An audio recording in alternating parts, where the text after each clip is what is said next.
Welcome to Forever Tales, where every story lives on forever. The summer of 2025 seemed endless in North Texas. Day after day, the sun bore down like a furnace, baking the ground into cracked mosaics of dust.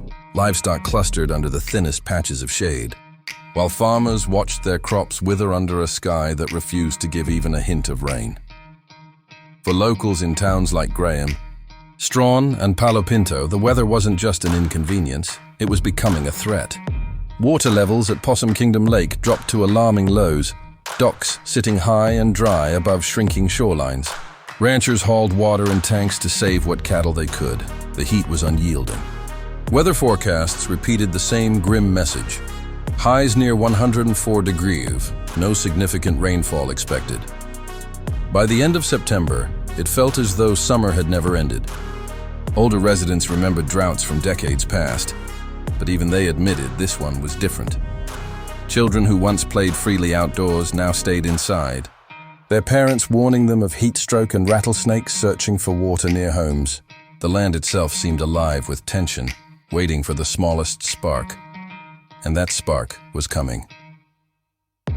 As the month drew to a close, the National Weather Service issued red flag warnings across much of north and central Texas. Winds picked up, hot and dry, sweeping across brittle grasslands. In town diners, conversations shifted nervously to fire danger. "All it takes is one cigarette, one spark from a trailer chain," an old rancher muttered, sipping iced tea he no longer found refreshing. The weather pattern had locked in place. Residents watched the skies not for rain but for smoke. On the evening of September 28th, just after sunset, the first call came in, a brush fire near Mingus. Locals saw the orange glow on the ridge, flames whipping up with terrifying speed. Volunteer fire departments from neighboring towns raced toward the scene, their sirens echoing across the hills. Within hours, the fire leapt across pastures and oak groves, carried by relentless winds. Families were told to evacuate. In Strawn, power flickered as transmission lines sparked under the strain of the blaze. By September 29th, news helicopters hovered over Possum Kingdom Lake, filming aerial views of the inferno chewing through dry forest. Fire crews created containment lines, but the flames pushed past them, relentless and hungry. Residents stood on roadsides watching plumes of smoke tower into the sky, some with tears in their eyes, others quietly praying. It wasn't just homes at risk. Wildlife fled across highways. Deer, coyotes, even armadillos, driven from their shrinking habitat. The smell of smoke lingered everywhere, settling into clothes, vehicles, and memories. Across the region, communities pulled together. Churches opened as shelters. Neighbors with horse trailers helped strangers evacuate livestock. People brought food and water to exhausted firefighters whose soot-streaked faces told the story better than any headline could. Yet the fires kept spreading. Local radio crackled with updates. Fire danger remains extreme. Additional resources from out of state requested. Winds shifting southward. The heat wave and drought had set the stage.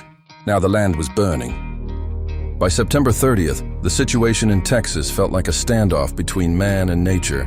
Firefighters fought around the clock, bulldozers cutting fire breaks, helicopters dropping water from dwindling lakes. Residents waited anxiously, eyes on the horizon for more smoke. Then came another worry, this time from the Gulf of Mexico.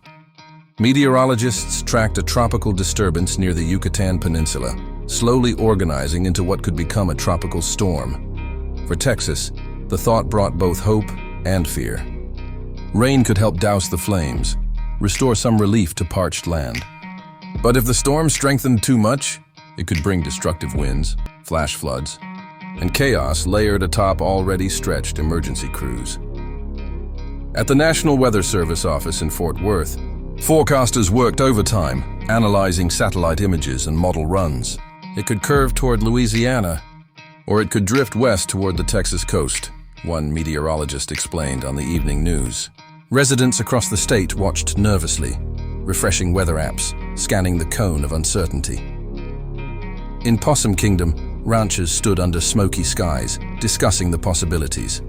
"We need the rain," one said, "but Lord, I don't want it all at once." His words captured the fragile balance Texans lived with, between drought and flood, fire and storm. As September ended, the land of Texas seemed caught between two extremes.